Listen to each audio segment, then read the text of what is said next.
কে এই মিজান, কোথা থেকে উঠে এসেছে, কি তার পরিচয়, সেটা কিন্তু আমরা বাংলাদেশের মানুষ এখন সবাই জানি। বাংলাদেশের চাঁদপুর থেকে উঠে এসেছে ঢাকায়। ঢাকার আগারগাঁও তালতলায় তিনি দিয়েছিলেন ভাতের হোটেল। তার ভাষ্যমতে 200 টাকা নিয়ে ঢাকা এসেছিলেন। এখন তিনি কয়েক কোটি টাকার মালিক হয়ে গেছেন। হয়তো তার চেহারা দেখে বোঝা যায় না সে কত টাকার মালিক হয়ে গেছেন। তিনি ব্যবসার একটা পলিসি মেক করতে চেয়েছিল, আর সেটার সাকসেসও কিন্তু পেয়েছে।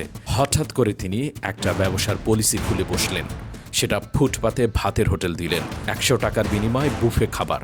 হঠাৎ করেই রাতারাতি ভাইরাল হলো এই মানুষটি। 100 টাকার বিনিময়ে 1 পিস গরুর মাংস, আলু আর আনলিমিটেড ভাত।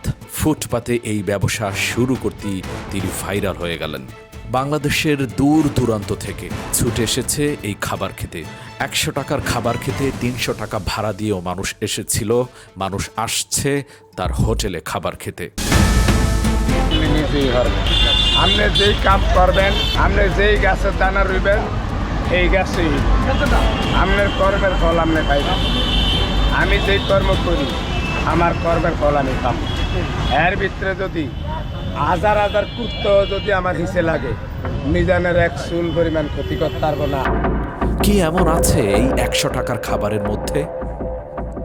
1 পিস ছোট গরুর মাংস, কয়েক পিস আলু আর 2-3 প্লেট ভাতের বেশি তো মানুষ খেতে পারে না।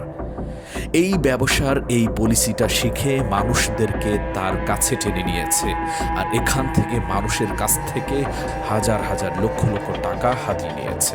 সব থেকে বেশি প্রায়োরিটি পেয়েছে বিদেশি, অর্থাৎ যারা প্রবাসী, তারা এই তার সুন্দর কার্যক্রম দেখে প্রবাসীরা লাখ লাখ টাকা পাঠিয়েছে তার কাছে, যারা হতদরিদ্র রাস্তায় বসবাস করে তাদের খাওয়াবার জন্য। আর এই মানুষ আসলে কি এই টাকা দিয়ে ওই গরিব মানুষদের কি খাওয়াইছে? তার প্রশ্ন অজানাই রয়ে যায়। এই মানুষটি ইদানিং সবার সাথে খারাপ ব্যবহার করছে। যারা ভিডিও করতে গিয়েছে তাদের সাথে তাদের কথা আলাদা, এছাড়া যারা ওখানে খেতে গিয়েছে দূর দূরান্ত থেকে যারা ছুটে গিয়েছে তাদের সাথেও এই মানুষটি খারাপ ব্যবহার করেছে, আর যার ফলশ্রুতিতে তাকে গ্রেপ্তার করেছে। আজকে প্রশাসন গিয়েছিল বিদ্যুৎ বিচ্ছিন্ন করার জন্য। যে কোনো একটা কাজের কারণে গিয়েছে, কিন্তু প্রশাসনের সাথে পুলিশের সাথে খারাপ ব্যবহার করেছে, তাদের গায়ে হাত তুলেছে। সে ভেবেছে তার পেছনে হাজার হাজার লক্ষ লক্ষ ভক্ত রয়েছে, তারা তাকে সাপোর্ট করবে। আসলে কি কেউ তাকে সাপোর্ট করেছে? এই যে মিজান, সে 200 টাকা নিয়ে ঢাকায় ব্যবসায় এসেছে, হতদরিদ্র গ্রামে কাজ করত। হঠাৎ করে সে বড়লোক হয়ে গেছে, কিন্তু তার পেছনের ব্যাকগ্রাউন্ড ভুলে গিয়েছে, আর যার কারণে তাকে আজকে তার খেসারত দিতে হলো। অনেকেই ভুলে যায় পেছনে কি ছিল।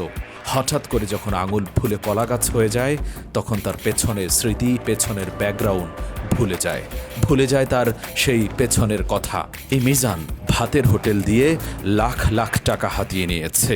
কিন্তু মানুষ, আমরা হুজুগে জনগণ, বাংলাদেশের মানুষ, আমরা কিন্তু বাংলাদেশের মানুষই তাকে ভাইরাল করেছি, তাকে মাথায় করেছি।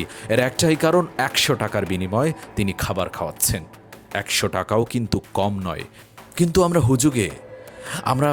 হুজুগে ছোট্ট 1 পিস গরুর মাংস, কয়েক পিস আলু আর 2 প্লেট ভাত, এই 100 টাকার বিনিময়ে মনে হচ্ছে যে আমরা 500 টাকা খাচ্ছি।